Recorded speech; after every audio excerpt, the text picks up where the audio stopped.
With a name like Outpost Black Sun, what kind of film do you suppose this is? Something war related certainly, perhaps in Asia, Vietnam, Pearl Harbor? Well, you'd be way off because it's a modern day zombie horror involving Nazis. Black Sun is the second of the Outpost trilogy, so I'm invoking the Swayze rule. The Swayze rule gives me carte blanche to decide whether to review just the film selected or the entire series, seeing as how I have been inconsistent on this in the past. I'll be reviewing Black Sun only for reasons I'll get into later. I have no experience with the Outpost trilogy, and I have to admit zombie Nazis aren't really my thing, but I have found things to like about Cockneys vs Zombies earlier this year, and I've enjoyed World War II movies on the channel too. Let's see where this selection stacks up. Here's my review of Outpost Black Sun. In a retirement home in Paraguay, Armand Rausch is visited by his long-lost niece Sophia, or at least that's what she tells him. She's actually Lena, someone who's hunting down former Nazis tracking down Dr. Klausner. Rausch doesn't give him up but does end up dying on the floor. Lena goes through his possessions and finds a map as well as a passport for Francis Hunt. In Eastern Europe, Dr. Klausner watches over a group of soldiers being killed by zombie Nazis, much to his delight.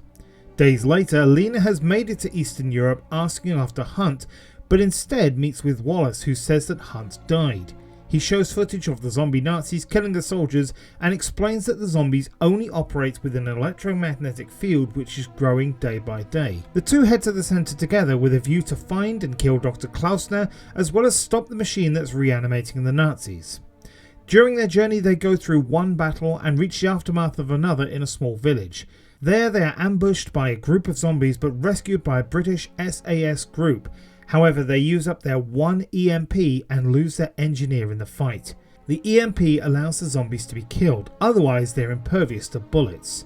The SAS reluctantly recruits Wallace to replace their engineer, and after initially trying to leave Lena behind, they bring her along after she follows them. At the next stop, Wallace drops his notebook with all his notes, which is picked up by the Nazi General Goetz. When the remaining soldiers, Lena and Wallace, reach the base, they have difficulty finding the machine, and with a deadline before the area is attacked with nuclear bombs, they search deeper underground, finding a secret lab. The team is split up and Lena finds the machine, which is being powered by the near-dead body of Francis Hunt. Wallace meanwhile is trying to overload it, which will set off another EMP, enabling the soldiers to kill the zombies. Lena, after nearly being killed by Goetz, eventually retrieves the core of the machine, which stops all of the zombies and deactivates the machines. On the way back to the surface, Wallace kills the last remaining soldier and shoots Lena, leaving her for dead. He intends to take the core and sell it on. He narrowly escapes the bombing and Lena heads back underground in order to shield herself from it. Time passes and Wallace tries to sell the core directly to Klausner, but receives a call during the talks from Lena, who vows to kill them both. I have reviewed war films, zombie films, great films that have surprised me, and films which have disappointed me. Outpost Black Sun is one of the dullest films I have reviewed so far. Despite the premise, Black Sun feels a film without identity, without levity, and without charm. This is an action horror war film that bored me. The story is too complicated for this genre, it's not scary enough to be a horror movie, and the action is bland. The only time the film got a reaction from me was when Wallace turned traitor at the end. Otherwise, this is a really forgettable and dull film. Despite this, I can say this film does something positive. It's welcoming to newcomers. I didn't feel I was missing a huge aspect of the story, such as who Francis Hunt is, and for those interested in the third film, Rise of the Spetsnaz, there's a sequel bait right at the end.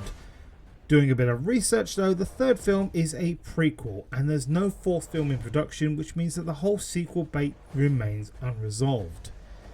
The only thing that Black Sun doesn't really delve into is why some zombies, namely the grunts, seem to have no poise or personality, but people like Goetz do. The more you think about Goetz, the worse it gets too. Why does he seem to enjoy torturing Lena with the needle? Why is he able to move after the machine is deactivated? And why is it that he recognises his own photo in Wallace's notebook? Cast-wise, only one name jumps out at me, and that's Richard Coyle as Wallace. A British actor playing an American with a slipping accent, with the only other thing I've seen him in being the British comedy Coupling. It's very hard to take him seriously in this film, when I've seen him do things like this out of context clip. Breasts. Breasts. Oh, tu are just solo breasts. So, you really like breasts then? Steve, breasts. Breasts. To be fair, that's not the film's fault though.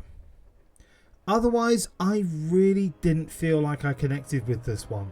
I didn't want the heroes to succeed, and I never felt like I was engrossed into the world the film created. I took a bathroom break just to break things up, and I don't know how much of this film I'll remember in a year.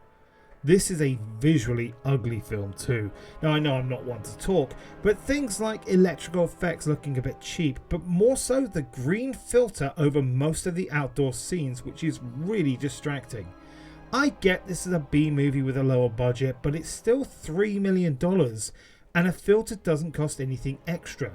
For context, Cockneys vs Zombies had a very similar budget and looks a lot better. Hell, I think the zombies are a lot better too. Now granted, one is a comedy and one's a horror, but if you're looking for a zombie movie, Cockneys vs Zombies gets my recommendation every day.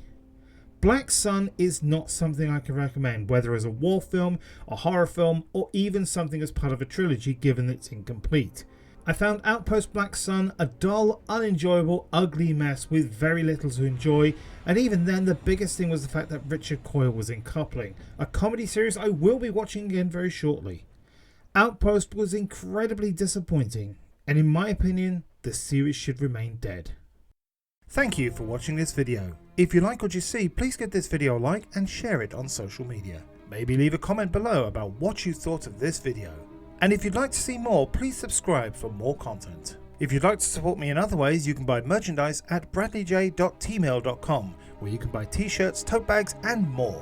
Or you can become a Patreon at www.patreon.com/BradleyJVoices for just £1 a month. Coming up next for the Film Review Open Challenge is Baby Driver. For now though, thank you very much for watching.